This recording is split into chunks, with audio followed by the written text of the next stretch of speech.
Good afternoon, everyone. Happy St. Patrick's Day, and welcome to the 2019 National Leaders Conference.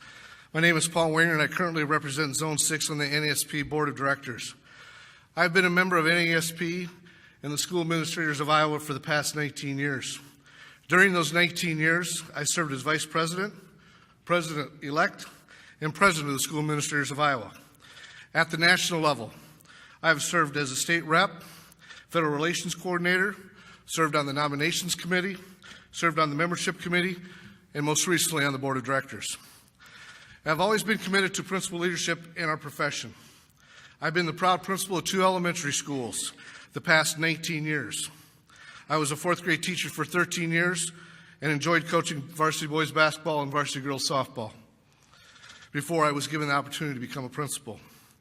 I began my leadership journey at a rural Iowa school, Colesburg Elementary, serving approximately 325 students, of which 50% qualified for free and reduced lunches. I'm currently a principal at Jordan Creek Elementary in West Des Moines, Iowa, with a student population of just over 750 students from 25 different countries, speaking 24 different languages, and a staff of just over 100. The tale of 2 completely different leadership situations that have molded me into the principal I am today. My journey to this podium started many years ago at my first NAESP National Conference in San Antonio, Texas. Being somewhat overwhelmed as a first-time attendee, I'm sure I had the deer in the headlight look. Walking through the convention center, all of a sudden I heard, "Hey, Iowa!" I looked up and I saw a board member. He stuck out his hand. He says, "I'm Michael Schooley, and I'm originally from a small town in Iowa." I said, "Nice to meet you, Michael." He looked at my name tag and he says, "Is your brother Steve Wenger?" Catching me somewhat off guard, I said, "Yes." He said, "Well, my wife and your brother's wife teach school together." Talk about a small world. Now, I hope you don't hold that against me that I know Michael Schooley. Ever since that day, Michael has been a great friend and colleague and encouraged me to become more and more active in the organization. I tell you this story because I believe in our profession, relationship building is important.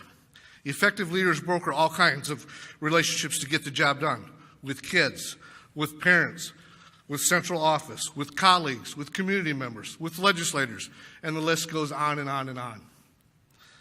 And building those strong relationships is something I love to do. I've taken great pride in that aspect of our job during my career in life.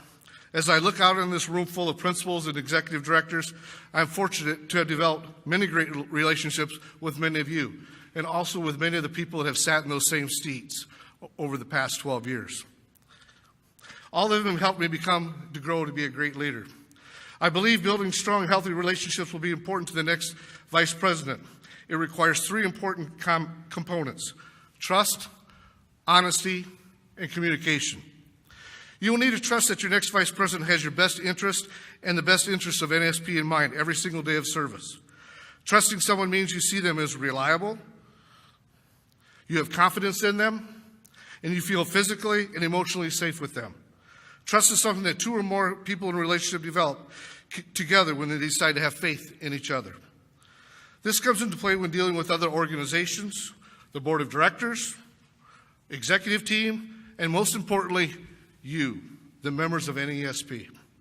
That kind of trust is critical to move our organization forward as the premier, and I repeat, premier principal organization for pre-K through middle school principals. I promise you that kind of trust as your next vice president. Honesty, the state of being completely truthful with yourself, your family, your friends, your colleagues at work, and everyone you come in contact with on a daily basis. If you're to earn the trust of others, it's important to be honest with them. Trust requires the positive acceptance of others. Honesty shows your vulnerability. I commit to always being honest as your next vice president.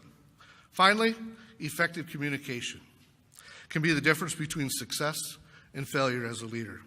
Being an effective communicator, someone who is easy to connect with, easy to be around, that's someone who could be that colleague across town that you talk shop with, or the person that you shoot an idea across.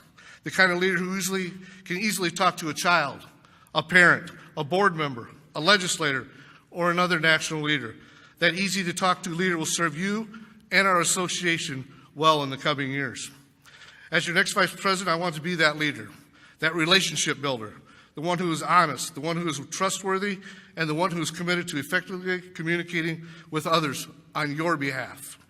If you give me the opportunity as the next Vice President, I am confident that together we can continue building the NAESP brand, and it results in increased membership, more corporate partners, more corporate sponsorships, and a continuing strong relationship between the Board of Directors and our Executive Director, Dr. Earl Franks.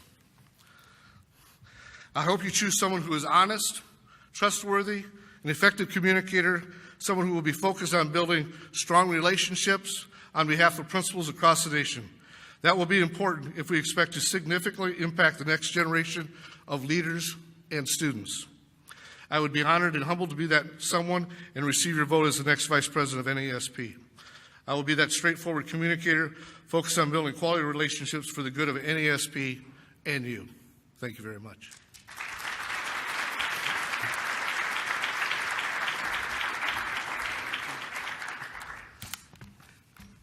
Thank you, Paul. Well, at this time, we'll move into the question and answer portion of the presentation. Paul, you have 2 minutes to respond to the following question. The pre-K-8 school leader in 2018, a 10-year study, indicated that the top concern for educators was addressing the needs of students with emotional issues. What advice would you recommend to principals regarding the social, emotional needs of students within the educational system? What role does the principal play in encouraging trauma-informed approaches?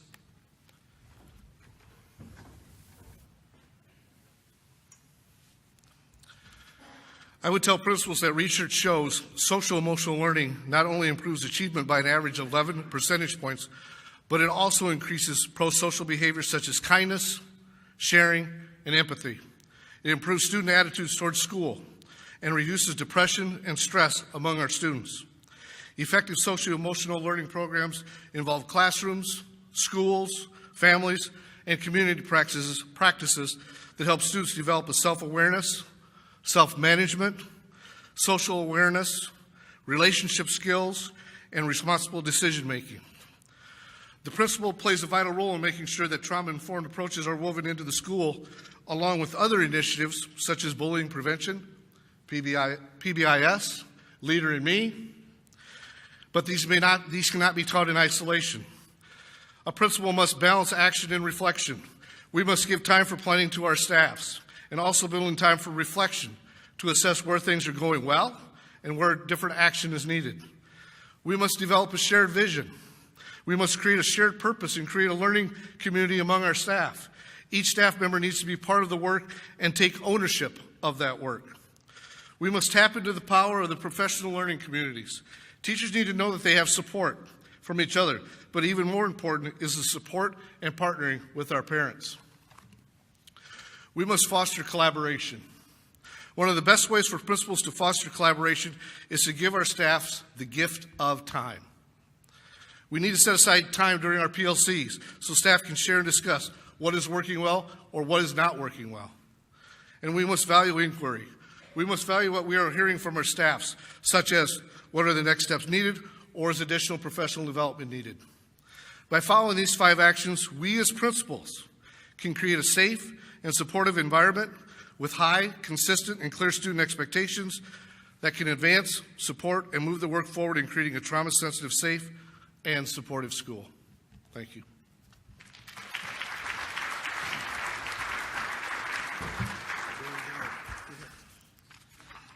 Well, thank you, Paul. Now we'll move on to the second question, which Paul will select randomly. Again, the candidates do not know these specific questions, only the nature of them.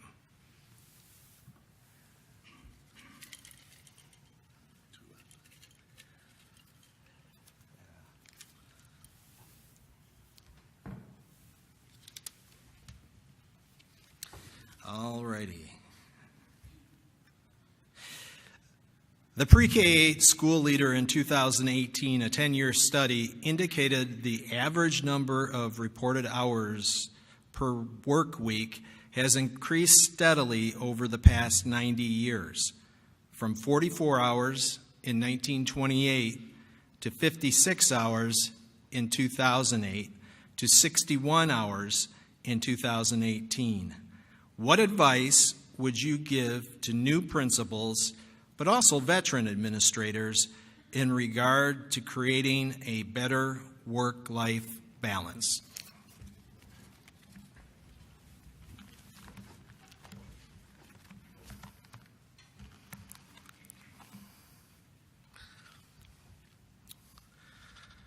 I could tell you all to get more exercise. I could tell you all to eat better. I could tell you to get more sleep. But you all know that. So instead, we're going to do a little balance activity. I was hoping I got this question, to be honest with you, because balance, many of us do not have a balance between our personal life and our professional life.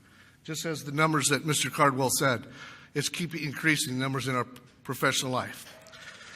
Do you realize that 50% of the principals, 50% of the individuals going into the principalship quit before 5 years? So think about that. Half of this room, if we were all young first-year principals, half of us wouldn't be here in 6 years. That's a problem.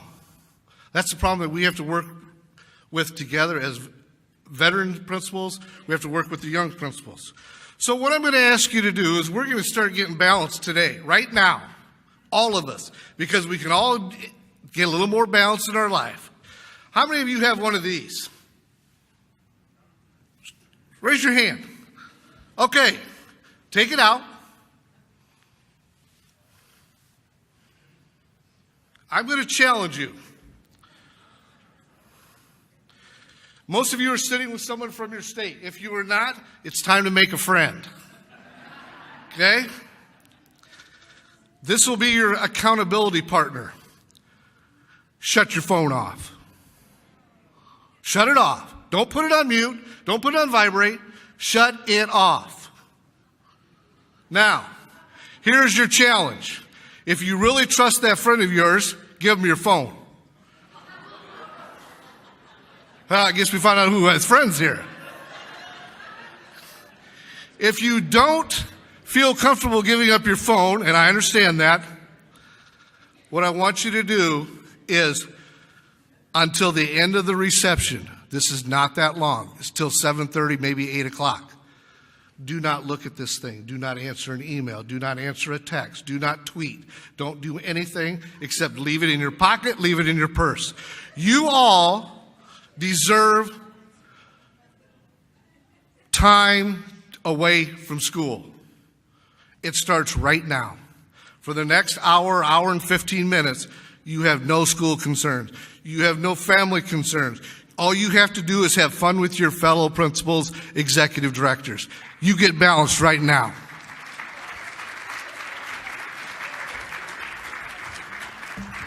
Can I go? Well, hey, congrats.